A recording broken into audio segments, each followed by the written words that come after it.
Sivitas Akademika, Fakultas Kedokteran Hewan, Universitas Gadjah Mada, dan para alumni, selamat Dies Natalis yang ke-76.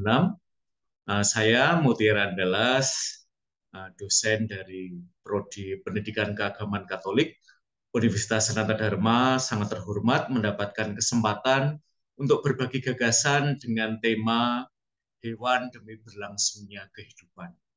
Sebuah tema yang mengundang saya sebagai seorang teolog dalam bidang ekologi feminis pembebasan untuk betul-betul berpikir dengan pertanyaan-pertanyaan besar yang Anda ajukan sebagai Fakultas Kedokteran Hewan.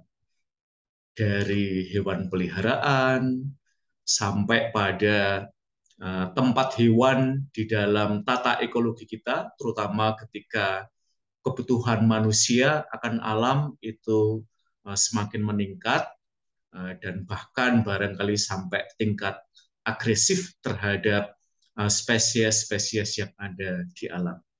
Saya mohon izin untuk share screen untuk berbagi gagasan awal yang saya harap akan mendorong diskusi lebih lanjut pada momen lustrum ini. Saudara dan saudariku, tema hewan demi keberlanjutan kehidupan, terutama dari perspektif agama, seringkali belum sangat nampak dalam diskusi di sekitar tema hewan demi keberlanjutan kehidupan. Dokumen yang saya pakai pada kesempatan presentasi ini dari Paus Fransiskus, pemimpin spiritual dalam Gereja Katolik, yaitu Laudato Si, On Care for Our Common Home, dan Querida Amazonia, Post-Synodal Apostolic Exhortation to the People of God and to all persons of goodwill, memberikan beberapa gagasan awal kepada kita yang saya berharap nanti akan mendorong diskusi lebih lanjut dari perspektif yang lebih lintas iman. Satu gagasan yang segera menarik perhatian saya ketika membaca dua dokumen dari Paus Fransiskus adalah kesadaran bahwa ada ekologi alam, ada ekologi manusia, dan dua ekologi ini hidup bersama dalam satu rumah yang sama, yaitu bumi. Dan keberadaan bersama ekologi alam dan ekologi manusia itu menuntut dari pihak manusia menciptakan ekologi sosial. Dan butuh waktu yang panjang bagi kita manusia untuk melihat diri kita terkoneksi secara setara dalam jejaring bersama dengan ciptaan-ciptaan ekologis yang lain. Nah, kita akan segera melihat bahwa pendekatan kita terhadap ekologi dan vice versa ya, nanti juga pendekatan sosial perlu selalu melibatkan, kalau pendekatan ekologi senantiasa menyertakan pendekatan sosial, dan demikian juga pendekatan sosial perlu sampai pada pendekatan ekologis. Karena kalau kita hanya melihat secara fragmentaris isu krisis ekologi misalnya, kita lupa bahwa ada banyak faktor sosial yang menyebabkan krisis ekologi. Demikian juga ketika kita berbicara tentang isu sosial, kita perlu sampai pada isu ekologi, karena seringkali yang menjadi korban yang tidak dapat berbicara adalah spesies-spesies yang ada di dalam bumi kita. Maka kita perlu mendengarkan baik jeritan bumi yang pada kesempatan ini diwakili oleh spesies hewan dan komunitas-komunitas yang terdampak terutama oleh agresi manusia demi memenuhi kebutuhan ekonomi dan bahkan demi memenuhi keserakahan manusia dengan kebutuhan-kebutuhan yang diciptakannya. Nah, terutama kalau kita berbicara tentang spesies hewan, keberadaannya dalam jejaring dengan komunitas-komunitas ekologis, gereja banyak belajar, misalnya dari komunitas ekologis di Amazonia, karena mereka memiliki kebijaksanaan baik secara kultural maupun religius yang menempatkan mereka dalam hubungan simbiotik dengan ciptaan-ciptaan ekologis yang lain.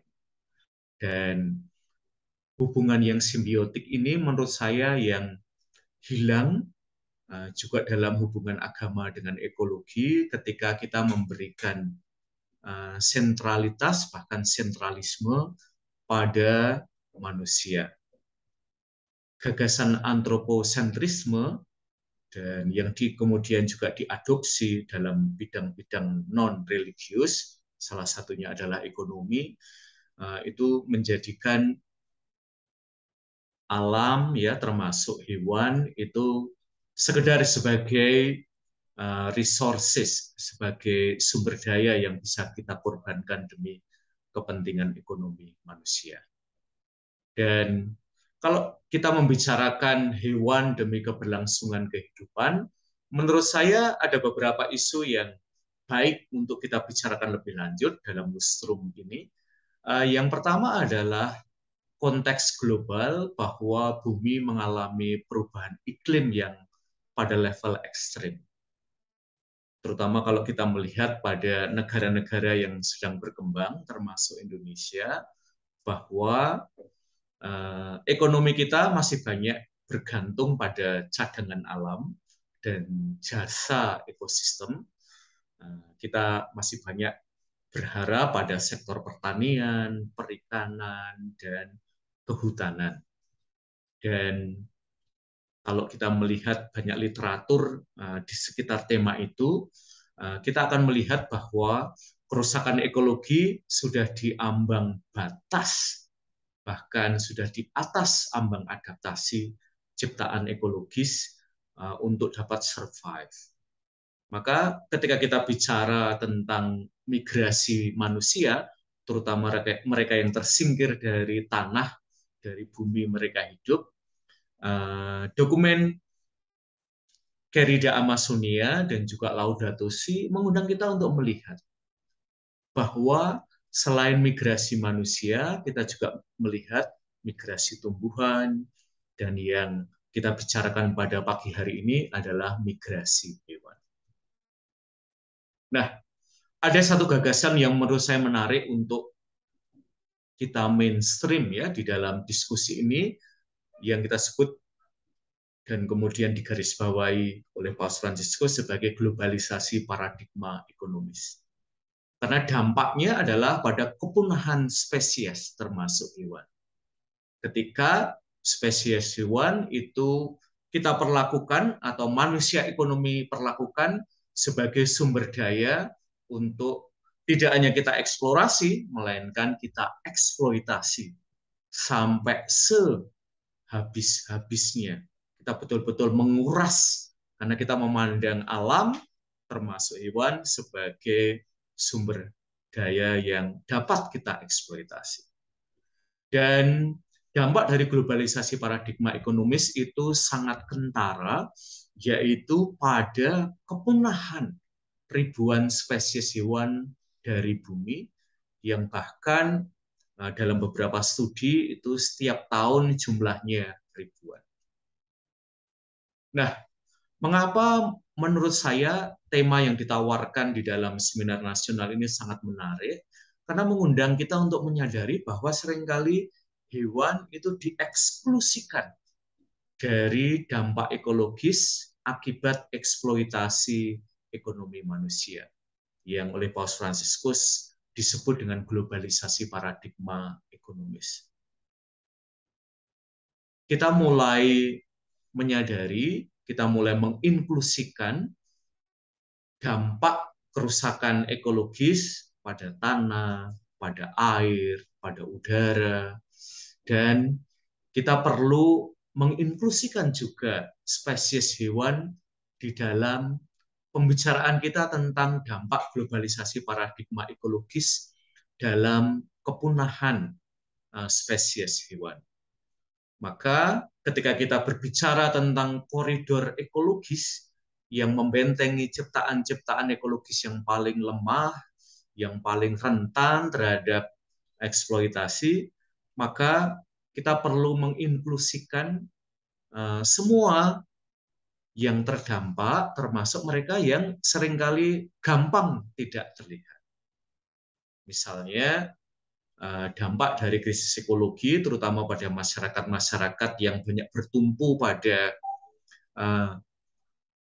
hutan, ya, pada lokasi tambang dan seterusnya, adalah kemudian kita melihat fenomena migrasi dan bahkan fenomena trafficking dari orang-orang miskin yang hidup di sekitar alam. Nah, inklusi spesies hewan dalam pembicaraan tentang koridor ekologis mengundang kita bahwa kita tidak hanya berbicara tentang human trafficking secara eksklusif, melainkan perlu inklusif menyertakan isu animal trafficking. Ini sesuatu yang buat saya juga sebuah isu yang baru yang menjadi interese baru dalam kehidupan saya sebagai akademisi. Lalu isu lain yang saya kira banyak mempertemukan Fakultas Kedokteran Hewan UGM dan juga disiplin ilmu yang lain terkait dengan modifikasi genetik pada hewan.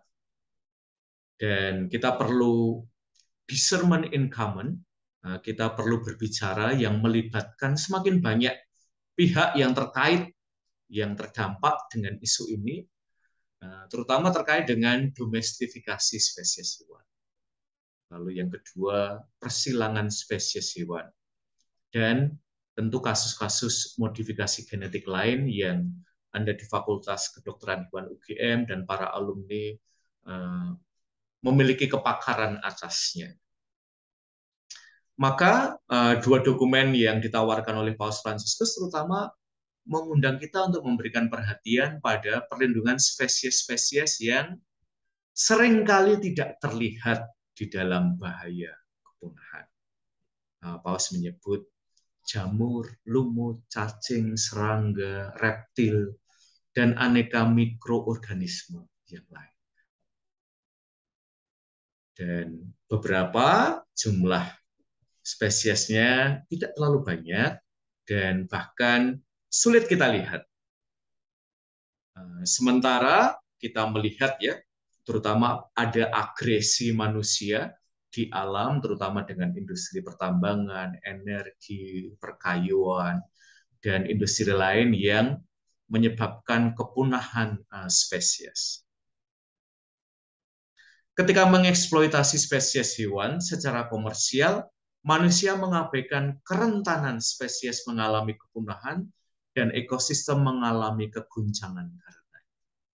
Pernahkah kita menyertakan kerentanan spesies mengalami kepunahan dan juga keguncangan ekologis karena aktivitas ekonomis manusia, termasuk yang terkait dengan spesies hewan? Maka saya kira agama bisa memberikan sumbangan untuk diskusi yang semakin kaya terkait dengan tema yang hari ini kita angkat, yaitu hewan demi berlangsungnya kehidupan. Terutama mengapa ini mendesak dan penting untuk kita angkat, karena kecenderungan kita adalah mengelak terhadap kepunahan spesies. Sehingga kita mempertahankan gaya hidup yang memproduksi dan sangat konsumtif, bahkan dalam level tertentu, dalam bahasa Paus Fransiskus itu budaya membuang spesies hewan karena tingkat konsumsi manusia yang jauh di atas batas kewajaran. Kita cenderung untuk tidak melihat persoalan itu, tidak mengakuinya. Kalau terpaksa harus mengakui, kita seringkali menunda keputusan penting, berpura-pura bahwa tidak ada persoalan di sekitar kerentanan hidup dan bahkan kepunahan dari spesies hewan. Nah, terutama kalau Anda mendalami moralitas di sekitar isu spesies hewan,